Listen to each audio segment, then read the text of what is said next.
दिल्ली में कांग्रेस मुख्यालय के बाहर बीजेपी का प्रदर्शन। नेशनल हेराल्ड मामले में कांग्रेस के खिलाफ की जमकर नारेबाजी।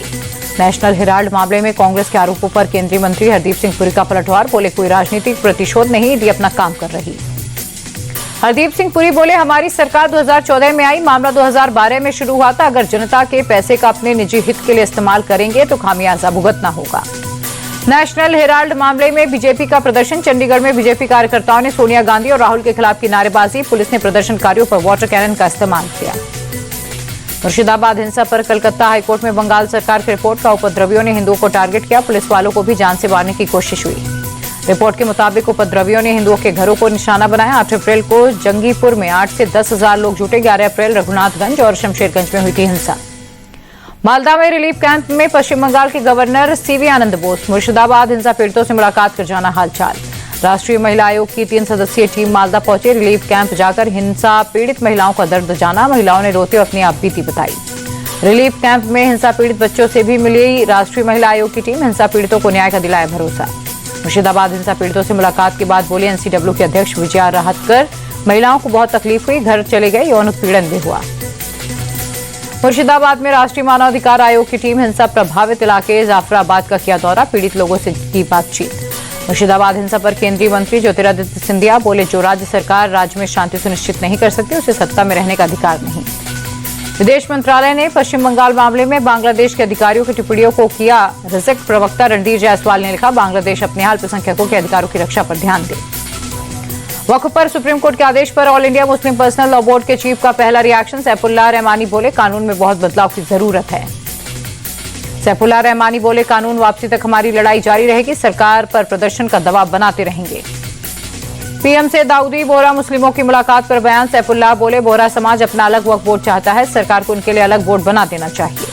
वक्फ कानून को लेकर तृणमूल सांसद कल्याण बनर्जी का जेपीसी चेयरमैन पर बड़ा हमला। बोले जगदम्बिका पाल अलोकतांत्रिक व्यक्ति, उन्हें तुरंत इस्तीफा देना चाहिए।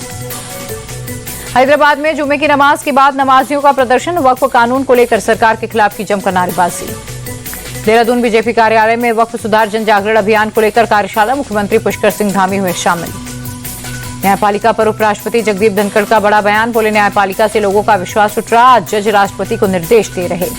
उपराष्ट्रपति बोले अदालतें राष्ट्रपति को आदेश नहीं दे सकती, जज सुपर संसद की तरह काम कर रहे। उपराष्ट्रपति ने जस्टिस वर्मा कैश कांड पर भी चिंता जताई। कहा जज के यहां से कैश बरामद हुआ लेकिन कोई एक्शन नहीं हुआ, एक एफआईआर तक नहीं हुई।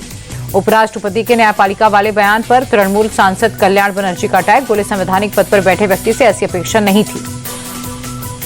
इंडी गठबंधन पर केंद्रीय मंत्री जीतन राम मांझी का हमला। कहा महागठबंधन में एकता नहीं, सब लोग सीएम चेहरा बनना चाहते हैं।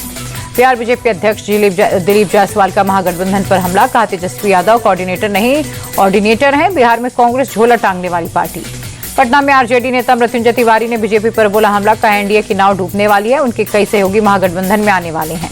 पटना में सीएम नीतीश कुमार ने महिला संवाद रथ को दिखाई हरी झंडी। डिप्टी सीएम सम्राट चौधरी समेत कई नेता रहे मौजूद। हिंदी भाषा विवाद पर आदित्य ठाकरे बोले ना हम हिंदी के पक्ष में ना ही इसके खिलाफ, हमें भाषा के नाम पर लड़वाना चाहती है बीजेपी। महाराष्ट्र में 5वीं तक हिंदी की अनिवार्यता पर संजय राउत बोले देश में हिंदी के प्रति प्रेम और श्रद्धा ये संवाद की भाषा है, लेकिन इसे पाठ्यक्रम में जबरदस्ती शामिल न करें। मध्य प्रदेश में केंद्रीय पर्यावरण मंत्री भूपेंद्र यादव सीएम मोहन यादव के साथ प्रोजेक्ट चीता का किया निरीक्षण। गोरखपुर को सीएम योगी आदित्यनाथ की सौगात। एम्स में 500 बेड के पावर ग्रिड विश्राम सदन का किया उद्घाटन। वीडियो वायरल होने के बाद हरकत में आई पुलिस। थाना प्रभारी विपिन ताम्रकार का बयान, उचित कार्रवाई होगी। छत्तीसगढ़ के सुकमा में 9 महिला नक्सलियों समेत 22 नक्सलियों का सरेंडर। आत्मसमर्पण करने वाले नक्सलियों में 4 पर सुरक्षा बलों ने रखा था 26 लाख का इनाम।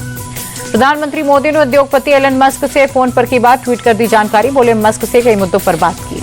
हरियाणा के भिवानी में बेसमेंट में बने हार्डवेयर गोदाम में भीषण आग, आसपास के इलाकों में भरा धुआं।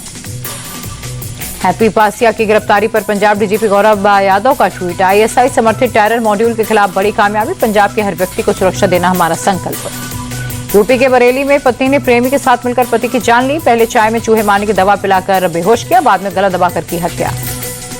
हत्या के खुदकुशी दिखाने के लिए पत्नी और उसके प्रेमी ने शव को पंखे से लटकाया। पोस्टमार्टम रिपोर्ट में गला दबाने से मौत होने का हुआ खुलासा। यूपी के कानपुर में कलयुगी बेटे ने ली मां की जान। प्रेमिका से शादी का विरोध करने पर चाकू घोंपकर मां की हत्या। बिहार में शराब तस्करी का अनोखा तरीका। कटिहार में बुरके की आड़ में शराब की तस्करी करते पकड़ी गई महिला। बिहार के पूर्वी चंपारण में अवैध गन फैक्ट्री का खुलासा, गन बनाने वाली मशीनें और भारी मात्रा में हथियार हुए बरामद। जम्मू कश्मीर के कठुआ में आतंकी हमले के खिलाफ सुरक्षा बलों ने की मॉक ड्रिल, रेलवे की पटरियों के पास किया अभ्यास। मॉक ड्रिल में 2 आतंकवादियों को पोस्ट पर हमला करते दिखाया गया, सुरक्षा बलों ने हमले को किया नाकाम। हैदराबाद में बदला मौसम, कई इलाकों में तेज हवाओं के साथ बारिश, लोगों को भीषण गर्मी से मिली राहत।